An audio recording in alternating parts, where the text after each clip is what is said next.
Good morning students. तो आज हम बात करेंगे द अब्राहम अकॉर्ड। काफ़ी इंपॉर्टेंट टॉपिक है। अगर आप यूपीएससी सिविल सर्विसेज की तैयारी कर रहे हैं तो प्रीलिम्स में ये क्वेश्चन डायरेक्ट आपसे पूछा जा सकता है। ये क्वेश्चन आपको मेंस एग्जामिनेशन में भी पूछा जा सकता है। अगर आप स्टेट लेवल के एग्ज़ाम की तैयारी कर रहे हैं तो वहाँ पे भी ये क्वेश्चन आपको डायरेक्ट पूछा जा सकता है, और जितने भी एग्ज़ाम हैं कहीं पे भी ये क्वेश्चन पूछा जा सकता है, क्योंकि ये एक इम्पॉर्टेंट टॉपिक है इंटरनेशनल रिलेशंस का। तो आज हम डिस्कस करेंगे द अब्राहम अकॉर्ड।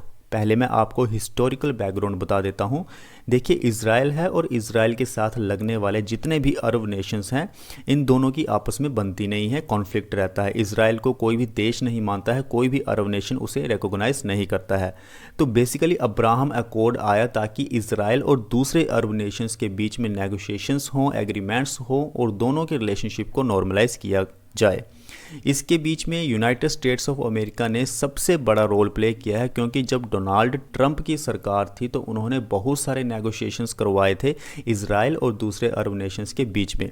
तो बहुत सारे अरब नेशंस ऐसे हैं जिन्होंने अब्राहम अकॉर्ड एग्रीमेंट साइन किया और इज़राइल को एज ए देश माना और उनके साथ अपने डिप्लोमेटिक रिलेशनशिप को भी बढ़ावा दिया। तो ये तो आपको मैंने छोटी सी स्टोरी बता दी। अब हम बात करते हैं कि इसके ऑब्जेक्टिव्स क्या हैं, इम्प्लीकेशंस क्या है, कौन कौन सी कंट्रीज शामिल हैं, सारी चीज़ हम डिटेल में जानेंगे द अब्राहम अकॉर्ड। एक बार आप वीडियो देख लेंगे आपको भूलेगा नहीं, क्योंकि बहुत अच्छे से हम आज इसे कवर करेंगे।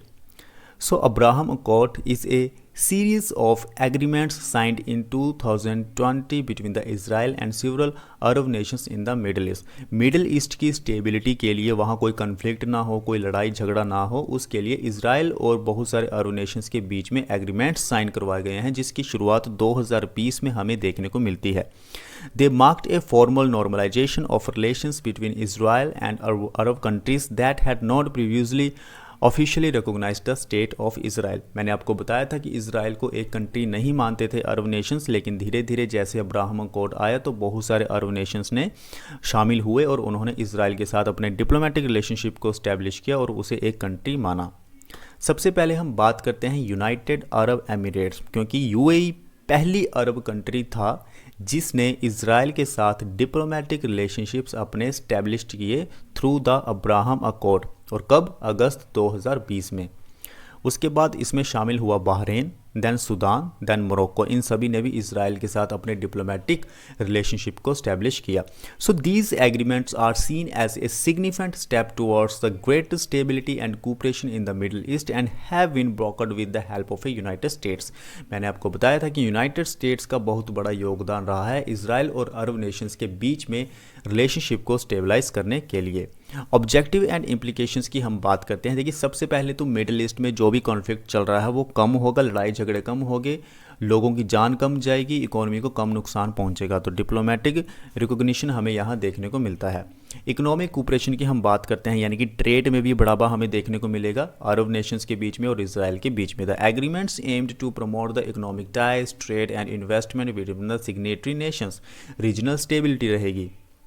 अब हम बात करते हैं role of the United States. So the United States play a pivotal role in brokering this agreements with the Trump administration. मैंने कहा था कि ट्रंप एडमिनिस्ट्रेशन के टाइम पे ही ज़्यादा से ज़्यादा नेगोशिएशंस और सिग्नेचर्स हुए थे।